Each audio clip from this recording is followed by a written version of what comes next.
So I thought it'd be good to have a look at the double bass maker, James Cole.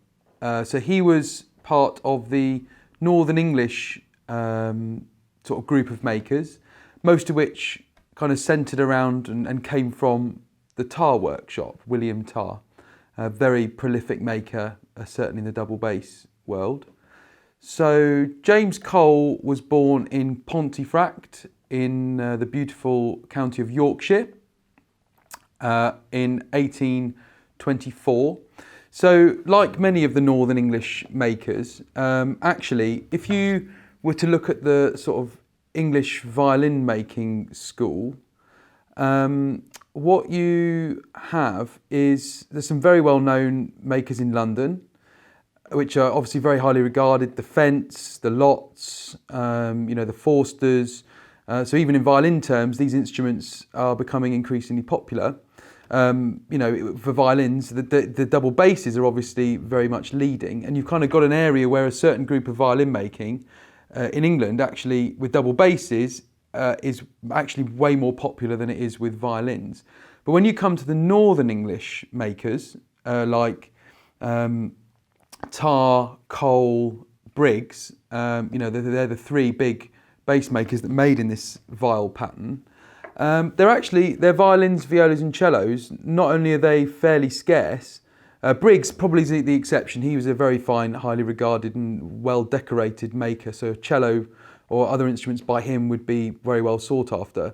But a Cole or a Tar, violin, viola, cello, although they're very few, they do exist, they wouldn't be that highly regarded. However, the double basses that were made in that area are super highly regarded. I mean, they're exceptional quality. I mean, to give you an idea, there's Tars dotted around in high-profile places all over the world, but there's also Coles. There's a couple of really nice examples in Amsterdam, actually, in a couple of the major orchestras there.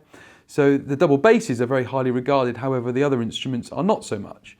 Therefore, you will find that there's very little research and stuff been done into these makers.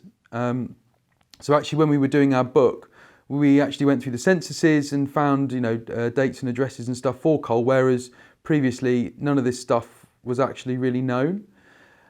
So he was born in 1824.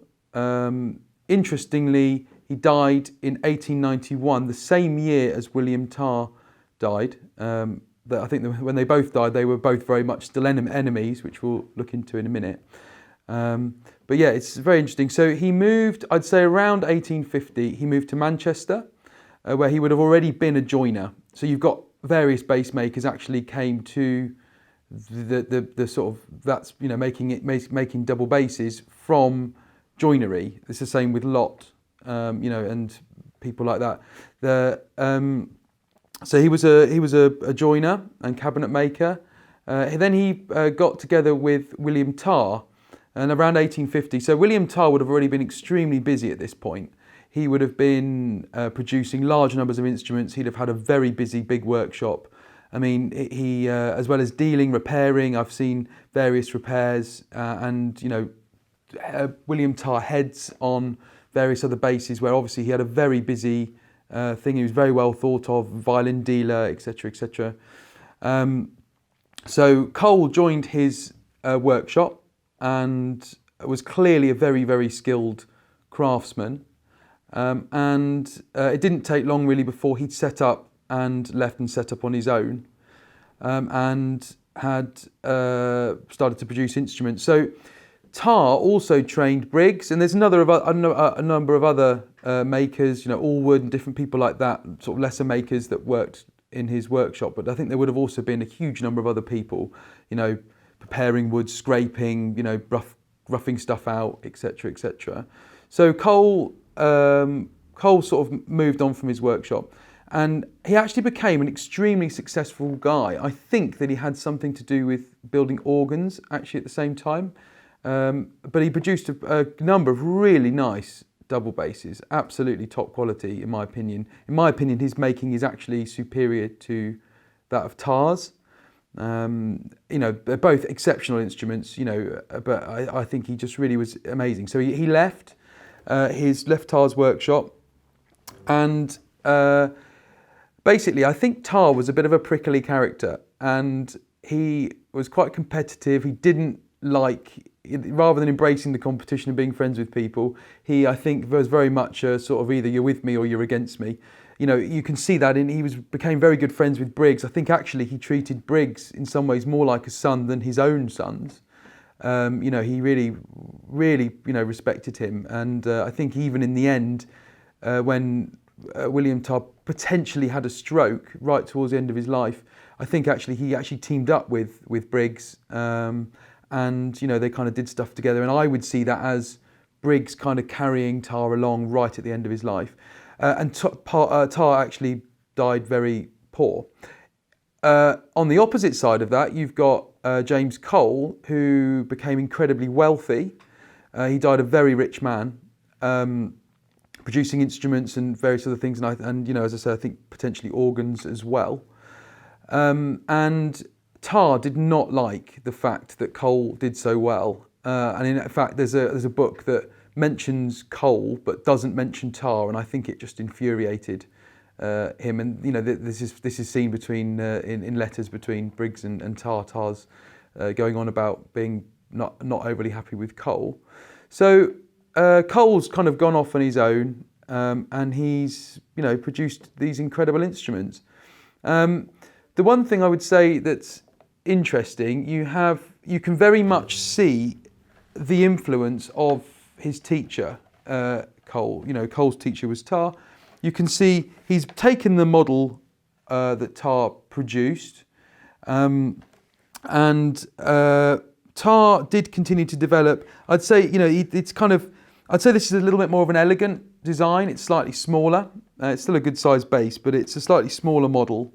But you can see those really characteristic sort of swooping sound holes that he had, and you'll see those on, you know, Briggs instruments. And that was one of the things I was going to say about Briggs, was actually Briggs didn't even start producing any instruments until after Tar had died. That's what a prickly character I think he was. But basically Briggs very much copied his design.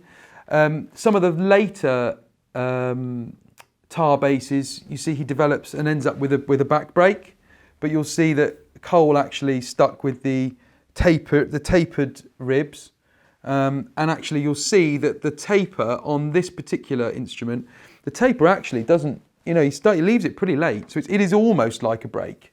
And that's a very steep bend there. You know, you'd imagine that would have taken a bit of work, but you can see actually the ribs stay wide until here.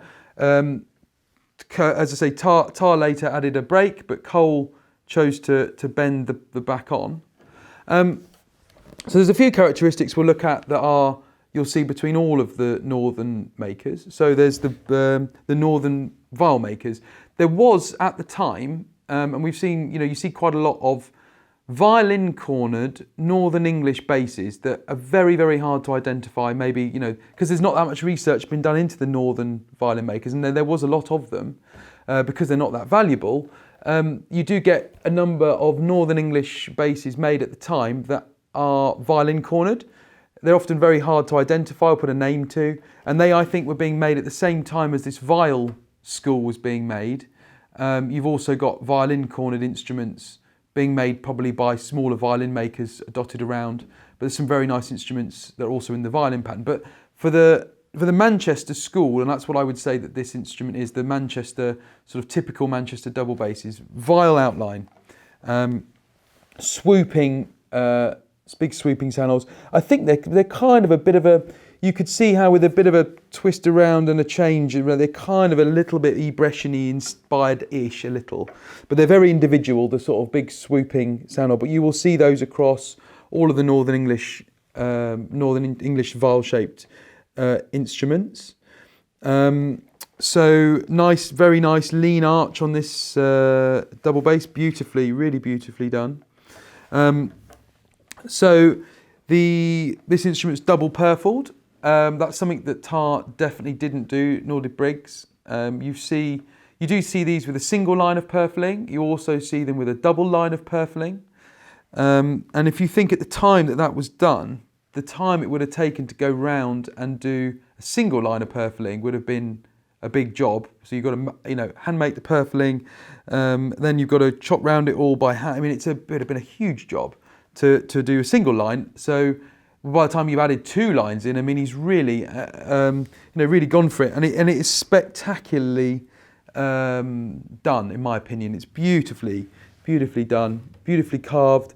I quite like the way these nicks are sort of sliced in, which I think is quite cool. It's very stylish. And yeah, I mean, the front, the wood's gorgeous. So we've actually done the restoration work to this. So this has had a new bass bar. It's all been gone over. All the cracks have been, sorted out, etc. Not that there was hardly any. And it actually came to us with the original 3-string neck. It had been made into 4 strings, but it was very narrow. So we've kind of done a full job on this. And we have even, the quality of making is so good on this, and it's in such clean condition. We did a new bass bar and a bit of work to the front, but we actually left all of the original braces in there. Very often you find the old braces are poorly designed for what we know works now, but Cole beautifully done inside. So it's completely original inside. There's a couple of little bits of repair to the ribs, but I mean, other than that, the bass is almost immaculate, I would say. So the back, again, look, lovely double purfling. And he used some nice English sycamore here. I think it's a different tree from the ribs, but again, it's a beautiful piece of tone wood here, and it's very lightly braced inside, actually. And you can see it's really stood the test of time. You'll also see this really cool motif, and you will find that there is other coals with this decoration. So you can have it up here, you can have it up here and down the bottom. But I would say that the big thing, like this sort of star shape and also this kind of sort of teardrop diamond, that is what you will see repeated in various styles here or there. You can also see a very shallow round back, which looks really nice. They're beautiful bases. Again, that is something that's individual to Cole. He did the round back, whereas Briggs and Tar is always a flat back that you will find. The ribs are really finely flamed maple. It almost looks like Oppio, but it's not. Really lovely fine flame on it. And someone's put these cool, very early sort of side bumpers. They even misplaced the ones down the bottom and then moved them, which I think is a lovely bit of history in all that. So yeah, that's the back and the sides. And then you come to the head.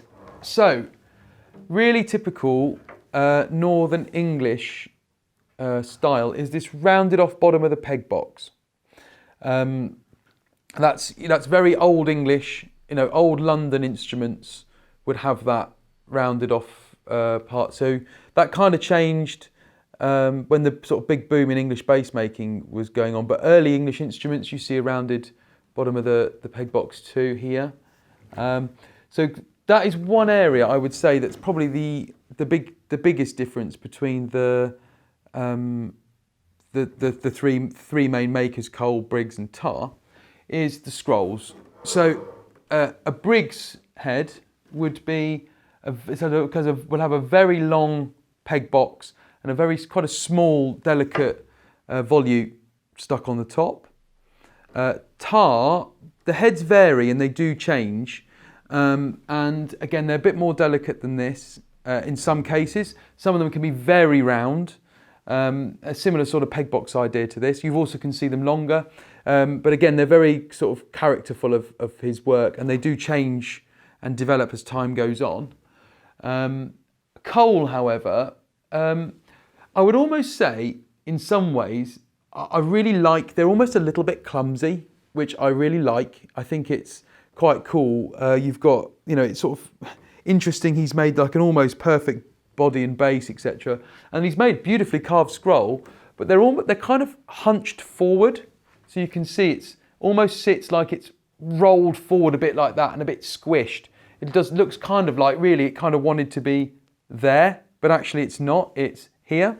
And you can see, I think that's really characterful, and they're all like that. They're all sort of hunched over themselves, very typical. Also, this particular head, I would say this is from the same tree as the ribs, very finely flamed, and it's got a big knot here, and that would have been an absolute bugger to carve. That would have been a nightmare trying to carve that out. You'll see beautiful little knot, and you can see where that figure goes a bit crazy. That's often happens around a knot. Nice tongue as well. Tar you would expect to see usually, and Briggs a longer tongue. This kind of goes out. And again, we've re-necked the bass, but I mean, it's an almost perfect instrument. It's got all of its original honey-coloured varnish.